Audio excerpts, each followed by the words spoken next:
Good morning, Americans. This is your favorite alien. Today, Monday, March 21st, 2022. Sitting in for Paul Harvey this morning. Stand by for commentary. Well, Americans, Mr. Harvey, him and the boss up there, would have done a commentary similar to this for you guys. So, Mr. Harvey, with your permission, here we go. Well, Americans, it's your favorite alien sitting in for Paul Harvey this morning. And today's commentary is on the word that's been around for, about 30 years or so. And they called it New World Order. And what the heck is New World Order? Well, you Americans have a funny definition of New World Order. And it costs you a lot of problems. 1945, September 2nd, the end of World War II. And it's the beginning of the first world order the world had ever seen. A disastrous one to boot, because you had the United States and the Soviet Union. And they decided to split the world in a certain way. East and West, communist and capitalist. Mind you, that didn't include China at the time, because they were still fighting Chiang Kai-shek for the control of China. So from 1945 to 49, the Soviet Union went and annexed the Eastern European countries that the Germans had invaded, i.e. Poland, Czechoslovakia, Romania, Hungary, and the Balkan countries of, Albania, Yugoslavia, Bulgaria, and formed the satellite countries, which eventually became the Warsaw Pact. The Americans went about rebuilding, they said, the western part of the European continent. So part of Germany went to the east, part of Germany went to the west.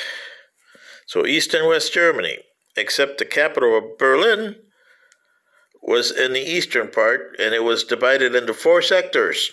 Yes, the 4 sectors became West Berlin. A lot of you were not even born at the time there. Well, so it became that from 45 to 49. Then in 1948, Stalin decided, hey, what do we got that part of Berlin giving it to those dum-dums in the West here? We should have it all. So he instituted a blockade, which the United States government, unlike present government, violated the blockade by flying foods and ammunition, although the Soviets knew they were flying that stew, into West Germany through East German / Russian territory. And they were flying their big cargo planes. C-47s, I believe, were flying in there.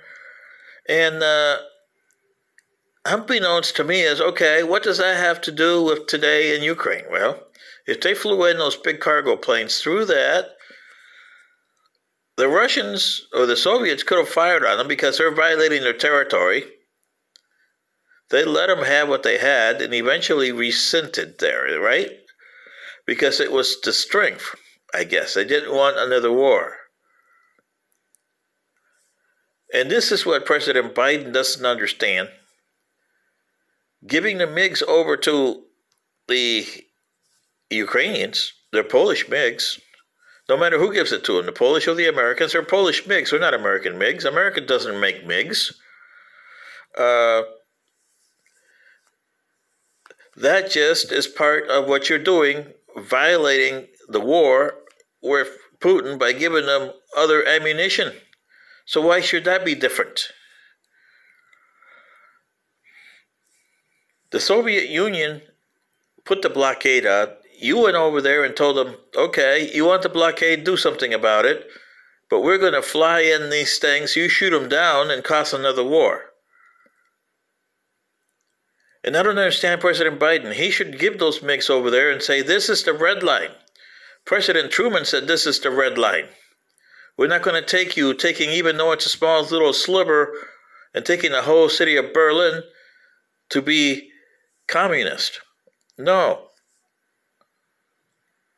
Therefore, in 1990, Berlin became the capital of a united, non-communist Germany. This is what I don't understand. World order, okay? And since that time, 1948, you have had proxy wars with the Russian/Soviet Union all over the planet. Proxy wars. What have that accomplished? Nothing. By the time the Soviet Union got dissolved in 1991, you had accomplished nothing, and you have lost heavy, both you and the Soviets. You lost 38,000 in Korea for an armistice you still have open. You've lost 58,000 in Vietnam. And the other proxy wars that you had going on there account for another 20,000 maybe between that period for the proxy wars you don't tell about the American government, the American people. So you got 38, 58. So say you got, what is that, 96,000. So you accounted for over maybe 120,000 between 1948 and 1991. Americans dead for stupid proxy wars that you shouldn't have been in there in the first place because of your stupid way of thinking. Then in 1991, the Soviet Union was dissolved. And then you said, oh, a new world order. And the United States went up to try to NATO the whole thing. Why'd you do that, U.S.? Those Eastern European countries should have been open countries by the UN, but that's a joke too.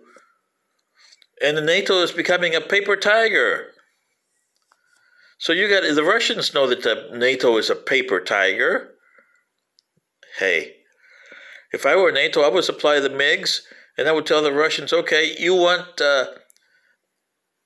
nuclear weapons? Our first attack is on China, because they're the ones that are supporting you for the nuclear weapons. And see how China likes being nuked? We're going down, but so are they. And so are you. We'll send some of our nukes to China. Get them on the table and say, back off, Russia. Ukraine has its faults, but it's an independent nation, and they made sure of that since 2014. The United States did a disfavor to them. The Europeans did a disfavor to them by dangling NATO and EU, considering that they're on your backyard. But they'll stay on your backyard. And here's what I'm saying. The New World Order is not what China and you want, where you guys are the autocratic supreme beings that take over for the United States. In the United States, you're no longer number one either. So you got to get together with the Europeans and other nations, especially Southeast Asia and South America and Africa, and get a new world order set up. Tell China and Russia, your world order does not work. Neither does the United States world order either. Until you decide to do that, you guys are dead meat and doomed to extinction. This is your favorite alien, sitting in for Paul Harvey. Good day.